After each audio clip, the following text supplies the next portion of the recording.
I was 37 years old and living at a men's halfway house, sober living, called Chandler Lodge. There was absolutely nothing on the planet more important to me than showing up sober with a large stuffed animal to meet my baby girl, who was now 7 years old.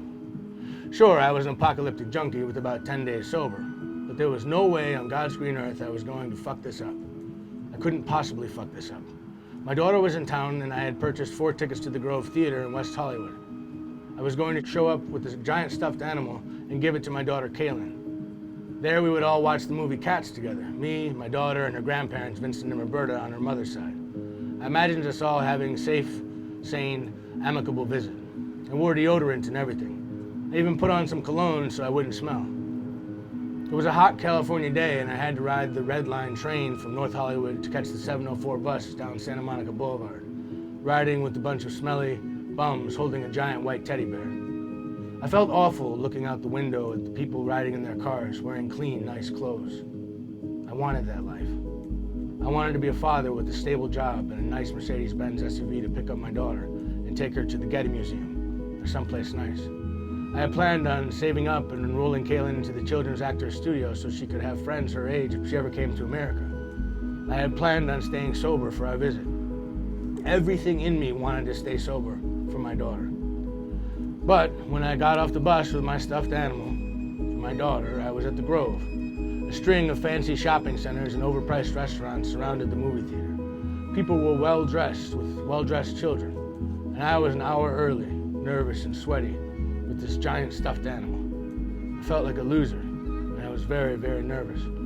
I reasoned that if I only had a few shots of tequila, a few shots, I could take the edge off and no one could smell it. So I went into the restaurant and ordered 4 shots of tequila. As I drank them down, the sense of ease and comfort came over me. I was okay now. Now I could fit in. Now I could be a happy, confident, capable father. So I ordered 4 more shots from the bartender. I prayed to God for a new life, a life where I wouldn't need alcohol to socialize.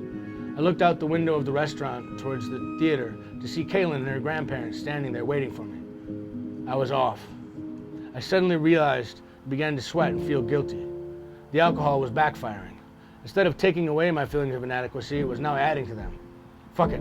It was time to man up. So I ran out the door with this giant teddy bear and tripped over myself. Ran to meet my daughter and tripped. Kaylin saw me getting up and said, "Look, there's my dad." There I was, all right, picking myself up off the ground with this once white, now dirty, dusty teddy bear. "Hey, sweetheart," I yelled, freakishly dusting off the bear. Roberta and Vincent were kind to me, but nobody's fool. They knew I was drunk. We sat through the movie Cats together. I tried to hold my daughter's hand, but she pulled away from me. "May I hold your hand? Don't you want to hold your daddy's hand?" I said. "No," she said. "You're freaking me out." That was all she said to me, the entire movie, as she held the dirty teddy bear I bought her from CVS.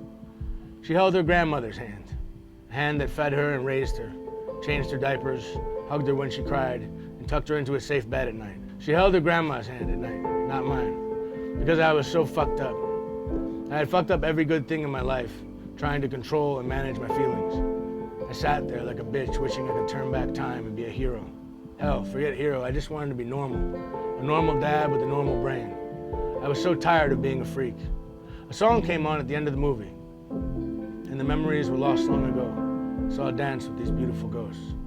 The cat sang the song in the movie, as I looked over at my daughter and just crumbled to pieces in a small flood of tears, knowing that I'm powerless over alcohol.